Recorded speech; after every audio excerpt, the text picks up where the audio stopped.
프랑스 사회학자 자크 아탈리가 있습니다. 이 사람은 21세기는 노마드의 세기가 될 것이다 라고 그렇게 예언을 했어요. 노마드라고 하는 말은 라틴어에서 온 프랑스어예요. 그 뜻은 유목민이라고 하는 뜻이에요. 즉 한 곳에 머물러 있지 않고 이리저리로 옮겨 다니는 사람을 우리는 노마드인이다 라고 얘기합니다. 근데 이 말이 세학적인 의미로 약간 적용이 되며 쓰이기를 시작했어요. 어떤 의미냐? 특정한 삶의 가치와 방식에 매달리지 않고 끊임없이 자신을 바꾸어 나가는 그런 창조적인 행위, 그 행위를 또 노마드라고 얘기를 합니다. 우리 사회에서 이 노마드라고 하는 말 때문에 새로운 말들이 많이 생겨났어요. 휴대폰, 노트북, PDA 같은 첨단 디지털 장비를 가지고 다니면서 자유롭게 세계를 떠돌아다니는 사람을 우리는 뭐라고 할까요?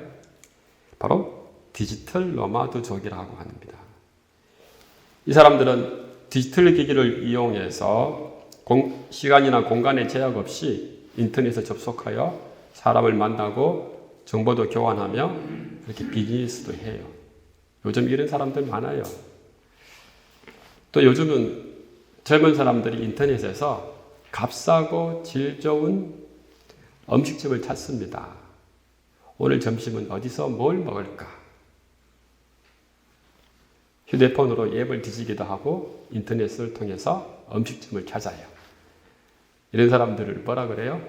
런치 노마드라고 얘기합니다. 또 어떤 사람들은 자신에게 맞는 직업을 찾기 위해서 이리저리로 인터넷을 서핑하기도 합니다. 이런 사람들을 잡 노마드라고 얘기를 해요. 노마드 정신은 간단히 자기가 짐을 꾸려서 자기가 원하는 곳으로 떠나는 것을 말합니다. 장점이 있어요. 어떤 장점이 있을까요? 일단 기동성이죠. 빨리 움직일 수 있다는 거죠. 그리고 또 유연함이 있어요. 또 그리고 창조적이에요. 장점이 참 많죠. 그런데 이 노마디즘에는 그늘이 있어요. 어떤 그늘일까요? 다름 아닌 피상성입니다. 삶의 뿌리가 없습니다. 집을 짓고 울타리를 치고 공동체를 이루면서 사람들과 깊은 관계를 이루지 않아요. 왜냐하면 언제든지 떠날 수 있으니까. 누구든지 오늘 만났지만 내일 헤어질 수 있으니까. 삶이 피상적이고 관계가 피상적이에요. 서로 이익이 되면 언제까지도 만날 수 있습니다. 그러나 서로 이익이 맞지 않으면 언제든지 헤어질 수 있습니다. 인간관계를 통해서 누릴 수 있는 깊은 인간됨의 의미를 알지 못해요. 요즘 현대인들이 이렇게 살아가죠? 그렇기 때문에 마음이 어떻습니까? 늘 외롭죠. 쓸쓸하죠. 또 관계의 진정성을 느끼지 못하죠. 마음이 황량한 채로 그렇게 살아가는 거예요. 오늘 본문에 나오는 가인이 바로 이런 사람이었어요. 가인은 처음에 농사를 지었어요. 근데 나중에 아벨을 죽인 후에 하나님께 형벌을 받아서 유랑인이 되는 거예요. 가인은 아무리 자기가 경작을 해도 소산이 없고 땅을 피하며 평생 유리하는 자가 되었어요. 그렇다면 가인이 왜 유리하는 자가 되었을까요? 성경 말씀은 우리에게 중요한 그 진리를 제공해 주고 있습니다. 첫째로요, 가인이 진정성 없는 제사를 드렸기 때문에 가인은 유리하는 자가 되었어요. 우리 창세기 4장 3절과 4절의 말씀이죠. 다 같이 한번 읽어보겠습니다. 세월이 지난 후에 가인은 땅의 소산으로 제물을 삼아 여호와께 드렸고 아벨은 자기도 양의 첫 새끼와 그 기름으로 드렸더니 여호와께서 아벨과 그의 제물은 받으셨으나 하나님께 제사를 드렸습니다. 가인도 드렸고 아벨도 드렸어요. 가인은 땅의 소산으로 제물을 드렸고 아벨은 양의 첫 새끼와 기름으로 제사를 드렸습니다. 근데 놀라운 사실은 하나님께서 누구의 제사를 받으셨어요? 아벨의 제사만 받으셨어요. 가인의 제사는 받지 않았습니다. 왜 하나님께서 아벨의 제사만 받았을까? 많은 사람들이 궁금해하는 대목이죠. 어떤 사람들은 이야기합니다. 하나님이 농부보다 목자를 더 좋아하시기 때문에 아벨의 제사를 받으신 거야. 또 어떤 사람은 이야기합니다. 하나님께서는 식물 제사보다 동물의 희생 제사를 더 좋아하기 때문에 아벨의 제사를 받으신 거야. 또 어떤 사람은 이야기합니다. 하나님 마음은 그 누구도 알 수 없어. 그러나 오늘 본문을 자세히 읽고 묵상하다 보면 우리는 여기서 중요한 진리를 알 수가 있어요. 하나님께서 가인의 제사를 받지 않고 아벨의 제사를 받으신 이유는 제사에 대한 태도와 그 제물에 관한 질 때문에 그런 거예요. 오늘 본문에서 가인은 땅의 소산 중에 일부를 하나님께 제물로 드리며 제사를 지냈어요. 그러나 아벨은 양의 첫 새끼와 첫 새끼의 기름을 하나님께 드렸습니다. 양의 첫 새끼라고 하는 의미가 무슨 말일까요? 그것은 가축 중에서 최고의 것을 하나님께 드렸다는 거예요. 그 기름을 드렸다는 것은 무엇을 의미합니까? 그 가축 중에서 최고의 부위를 하나님께 드렸다라고 하는 거예요. 그러나 무엇보다도 첫 새끼, 이 첫 새끼는 사람의 것이 아니고 하나님의 것인 거예요. 누가 더 하나님의 마음을 잘 읽었습니까? 아벨이죠. 출애굽기 34장 19절의 말씀이죠. 다 같이 한번 읽어보겠습니다. 모든 첫 태생은 다 내 것이며 내 구축의 모든 처음 난 수컷인 소와 양도 다 그러하며 아벨은 하나님의 마음을 알고서 하나님께 최고의 제물을 드렸습니다. 그리고 최선을 다해서 제사를 드렸어요. 그러나 가인은 달랐습니다. 가인은 자신이 수고하고 땀을 흘리면서 생산한 그 곡식이 아벨의 짐승보다 더 가치 있어 보였어요. 그러나 여러분, 인간이 타락 후에 하나님께서 땅을 어떻게 했습니까? 땅을 저주했죠. 그럼에도 불구하고 가인은 자신의 방법대로 제사를 드렸고 그것도 자기 소출의 일부를 하나님께 드렸어요. 아벨의 제사에는 진정성이 있었지만은 이 가인의 제사에는 진정성이 없었다는 거예요. 그래서 하나님께서 가인의 제사는 받지 않으셨던 거죠. 아벨의 제사만 받았던 거예요. 여러분, 그렇다면 오늘날 우리가 드리는 예배가 어떤 예배입니까? 진정성이 있는 예배입니까? 좋은 예배당에서 드려야지 진정성 있는 예배예요? 좋은 성가대가 있어야지 진정성 있는 예배일까요? 또 좋은 말씀을 들어야지 그게 진정성 있는 예배일까요? 예배의 본질은 뭡니까?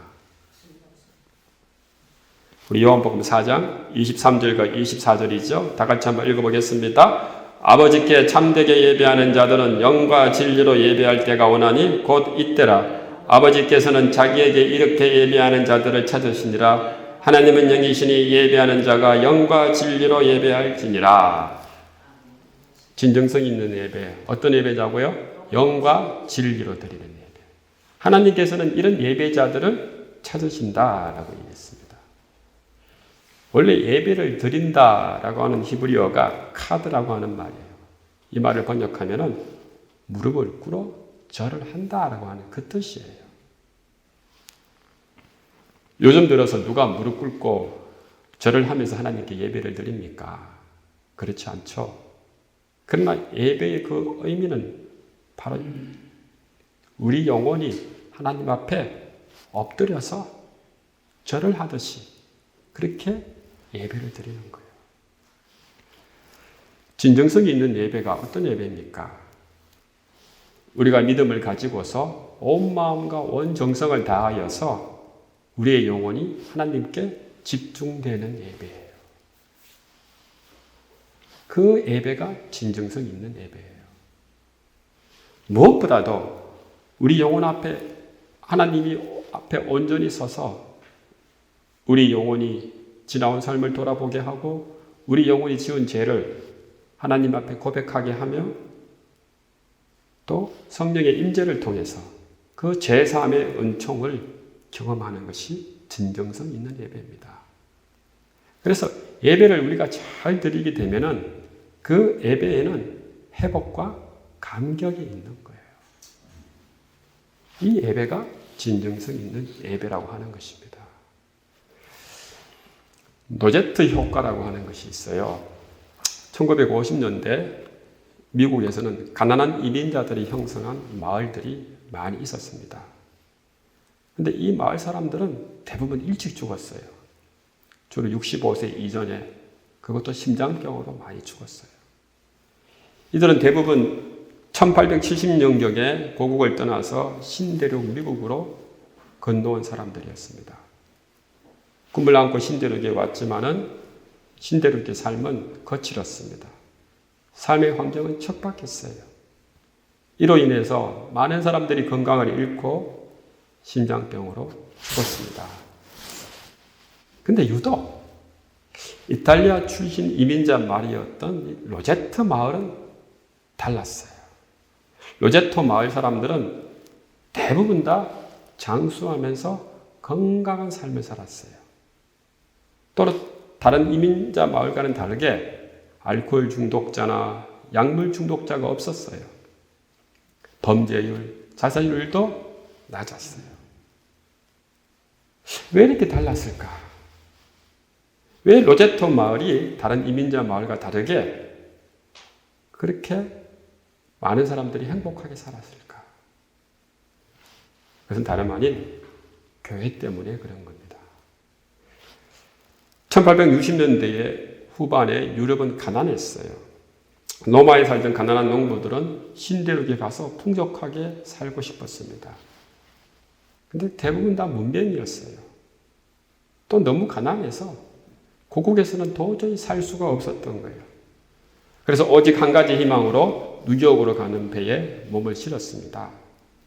이들이 뉴욕에 도착한 곳이 바로 펜실베니아였습니다. 펜실베니아 작은 마을의 언덕배기에서 사람들이 모여 살기 시작했어요. 이곳이 바로 노제토예요.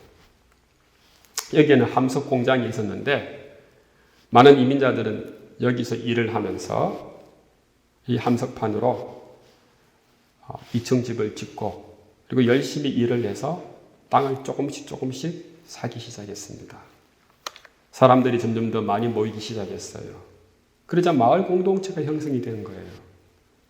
그런데 이 마을에 있는 작은 교회에 아주 열정적인 성직자 한 분이 오셨어요. 그러자 마을 사람들이 이 교회를 중심으로 모여 예배를 드렸어요. 예배를 드리면서 서로의 삶을 나누고 함께 소통하는 삶을 살았습니다. 또 교회를 중심으로 마을 곳곳에 나무와 꽃도 심고 매년마다 마을 축제를 열었어요. 마을은 그야말로 교회 때문에 예배 공동체가 된 거예요. 마을 사람들은 교회에서 드리는 예배를 통해서 자신의 삶의 의미를 찾았고 예배를 통해서 함께 서로 모이며 서로를 소중하게 여기고 서로의 기쁨과 슬픔을 나누게 되었던 거예요. 또 예배를 통해서 서로가 형제, 자매로 살았던 겁니다. 로제트 마을 사람들은 자신의 삶은 참 열악했지만은 그 현실에 대해서 불평하지 않았어요. 왜? 그 예배를 통해서 그 모든 불평이 사라지고 그 예배를 통해서 그 영혼이 회복되었기 때문입니다. 이 예배를 통해서 자신의 현실들을 믿음으로 수용하며 감사하며 살았던 거예요. 이 마을에서 일어났던 기적 같은 일이 나중에 화제가 되었고 이 마을의 이름을 따서 로제트 효과라고 하는 용어가 생겨났던 거예요. 사랑하는 성도 여러분, 우리가 드리는 예배에 진정성이 있어요, 없어요? 우리가 드리는 이 예배를 통해서 우리 영혼이 회복이 돼요, 안 돼요? 우리가 드리는 이 예배를 통해서 우리의 삶이 예배로 나아갑니까? 안 합니까? 사랑하는 성도 여러분, 예배가 중심이 되는 삶, 또 여러분의 삶이 예배로 드리는 삶, 이것이 바로 진정성 있는 예배입니다. 이런 예배를 통해서 여러분의 영혼이 축복받는 그런 놀라운 은총이 있기를 주님의 이름으로 축원합니다. 두 번째로, 가인이 왜 유랑인이 되었습니까? 왜 유리하는 자가 되었을까요? 바로 현실을 수용하지 못하는 태도 때문에 그런 거예요. 창세기 4장 5절이죠. 다 같이 한번 읽어보겠습니다. 가인과 그의 제물은 받지 아니하신지라 가인이 몹시 분하여 안색이 변하니. 5절에서 하나님께서 가인의 제사를 받지 않자 가인의 얼굴이 변합니다. 어떻게 변합니까? 몹시 분하여 안색이 변했다. 이 말은 무슨 말입니까? 화가 잔뜩 나서 금방이라도 누구라도 칠 기세 같은 몹시 궤양된 반응을 말하는 거예요. 근데 가인이 왜 이렇게 화를 내었을까요? 단지 하나님께서 아벨의 제사만 받았기 때문에 그럴까요? 그렇지 않아요. 제사는 복과 관련되어 있는 거예요. 가인 시대 사람들은 이 제사를 복받는 방법이라고 생각했어요. 가인 시대 사람들은 하나님께 제사를 잘 되면 하나님께 복을 받아 집안이 잘 되는 줄 알았어요. 이제 하나님께서 아벨의 제사를 받으셨으니까 저 아벨은 좋은 아내를 만나서 좋은 가정을 이루고 또 좋은 아이들도 많이 생산하고 아마 행복한 가정을 만들 수 있을 거야. 뿐만 아니라 가축들도 아주 번성해질 거야. 이런 하나님의 축복을 받을 거야. 이런 생각을 가인이 하게 됐다는 거예요. 가인의 마음이 어떻겠습니까? 절망적이죠.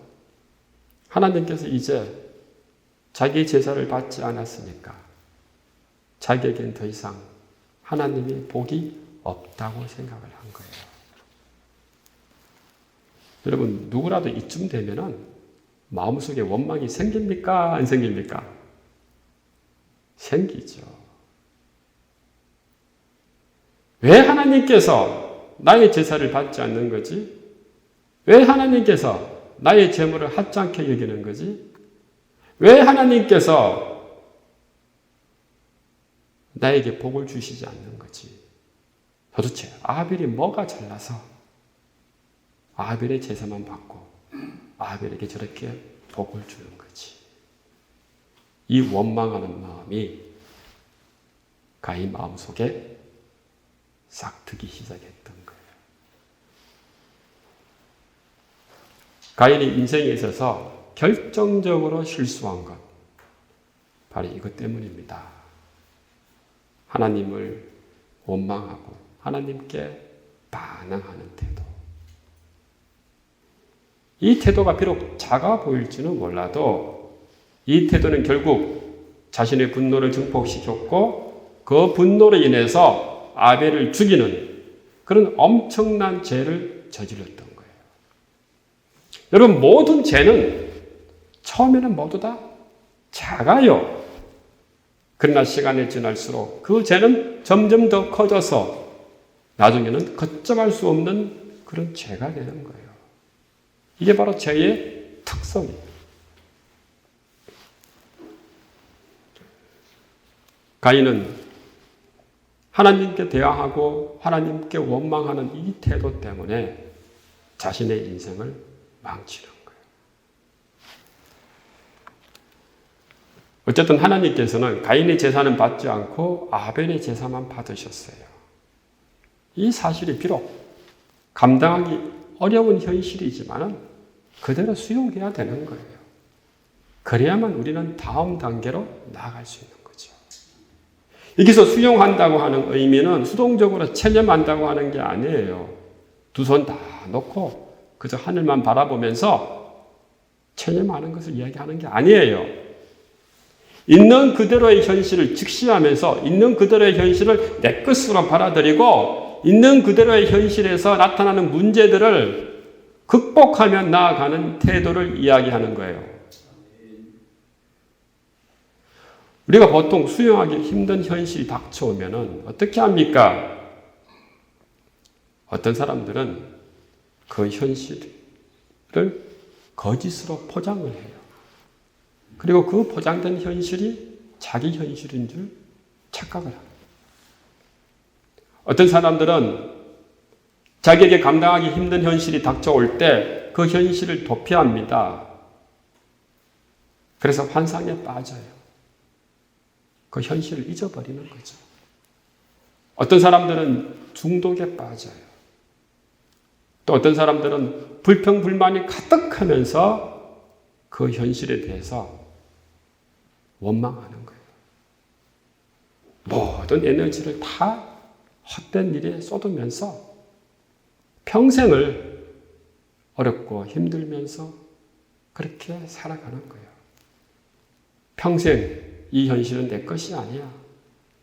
이 현실은 이제 곧 나는 이 현실에서 벗어나서 자유롭게 살 수 있을 거야. 사랑하는 성도 여러분, 우리가 이런 생각을 가지게 되면 우리는 우리의 현실을 결코 극복할 수가 없습니다. 노마디즘이 가지는 특징 가운데 하나가 뭐냐? 현실에 대한 건강한 수용성이 부족하다는 거예요. 요즘 현대인이 가지고 있는 문제가 바로 이거예요.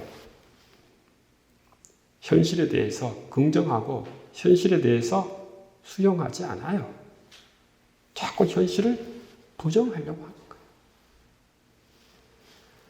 노마드인들은 양을 치며 유목을 하면 유목민들입니다. 현재 자기가 양을 치고 있는 이 목초지에 물이 부족하거나 풀이 부족하면은 다른 곳으로 옮겨버리면 그만이에요. 그곳의 현실을 개선하려고 하지 않습니다. 물이 없다면 우물을 파지 않습니다. 그냥 우물 있는 곳으로 옮겨버려요. 풀이 없다면 미리 목초지를 수확해서 건초를 만들고 하지 않습니다. 그냥 풀이 있는 곳으로 가버려요. 그러니까 어떻게 됩니까? 삶이 피상적인 것이고 그 현실이 자기 현실이 되는 것이지 아닌 거죠. 현실을 수용하는 그 태도가 별로 없어요. 사랑하는 성도 여러분, 우리가 살면서 열악한 환경 가운데 살 수가 있어요. 부족한 능력을 가지고, 부족한 건강을 가지고, 부족한 힘을 가지면서 살 때가 있습니다. 그러나 이 현실을 우리가 매일같이 부정하고 불평하고 불만하면서 도망가려고 할 적에 우리는 이 현실을 결코 극복할 수 없습니다. 우리에게 주어진 현실은 우리가 선택한 것도 있지만 때로는 우리가 선택한 것이 아니라 어쩔 수 없이 주어질 때가 많이 있어요. 중요한 것은 우리 자신의 현실이 아니라 우리가 그 현실을 받아들이는 태도입니다. 어떤 태도를 가지냐에 따라서 우리의 삶이 성공할 수도 있고 실패할 수도 있다고 하는 것입니다. 가인처럼 자신의 현실을 받아들이지 못하고 하나님을 원망하고 세상을 원망하고 살아가면 그때 정말 인생의 실패자가 되는 거예요. 중요한 것은 자기 현실을 있는 그대로 수용하면서 살아가는 그 태도가 결국은 우리를 인생의 승리자로 만들 줄 믿습니다. 여러분, 이런 믿음이 우리에게 있어야 돼요. 어떤 고난의 현실이 닥쳐와도 이 현실은 하나님께서 나에게 주는 거야.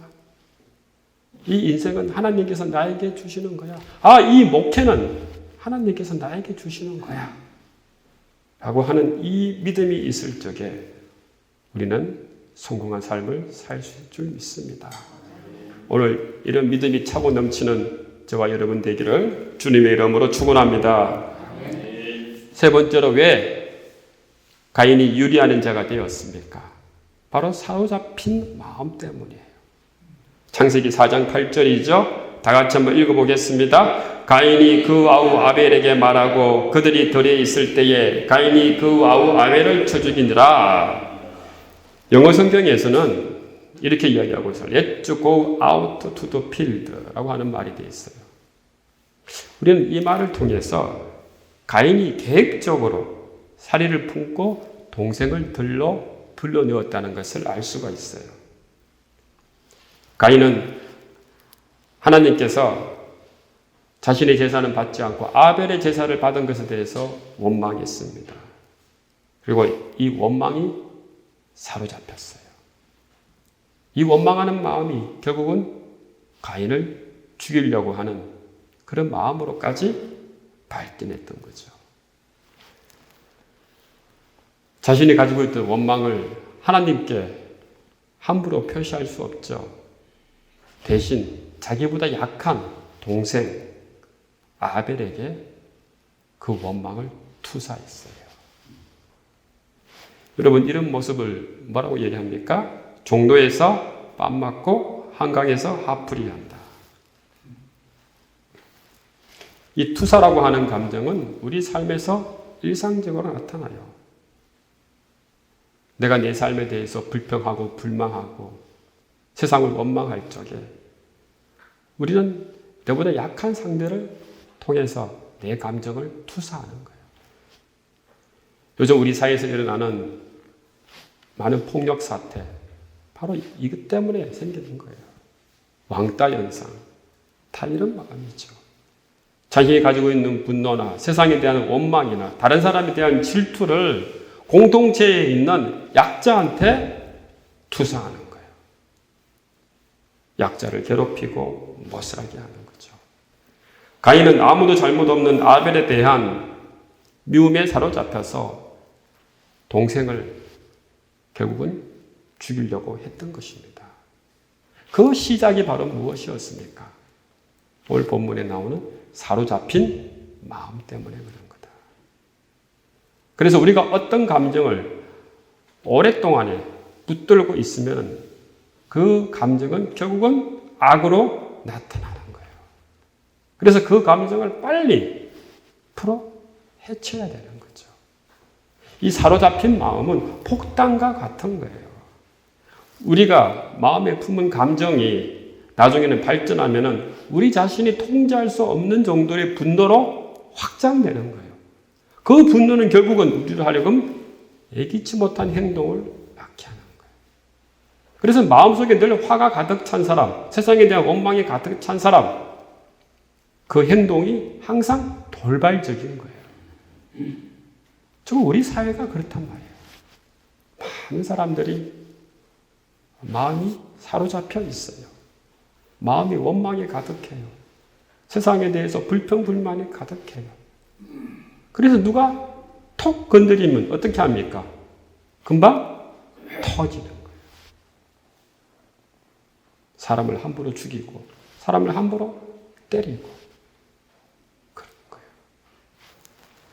사랑하는 성도 여러분, 우리가 살면서 혹시 이런 감정에 사로잡혀 있습니까? 분노에 사로잡혀 있습니까? 원망에 사로잡혀 있습니까? 열등감에 사로잡혀 있습니까? 좌절감에 사로잡혀 있습니까? 빨리 이런 감정들을 다 내려놓는 저와 여러분 되시기를 주님의 이름으로 축원합니다. 가인이 마음에 악한 생각, 이 악한 감정을 내려놓지 않았기에 결국 그의 인생이 어떻게 되었습니까? 아주 불쌍한 인생이 되었어요. 창세기 4장 12절이죠. 다 같이 한번 읽어보겠습니다. 내가 밭을 갈아도 땅이 다시는 그 효력을 내게 주지 아니할 것이요 너는 땅에서 패하며 유리하는 자가 되리라. 일단은 자기 삶의 터전이었던 이 땅이 가인에게 등을 돌렸어요. 가인이 아무리 열심히 일을 해도 가인에게 소출을 주지 않았던 거예요. 가인은 삶의 모든 것을 다 잃어버린 거예요. 자신의 악한 마음 때문에. 그 결과 어떻게 되었습니까? 여기저기 피하면서 유리하는 자가 되었던 것입니다. 방황하는 자가 되었다는 거예요. 오늘날 현대인들이 바로 이런 마음을 가지고 살아가는 거예요.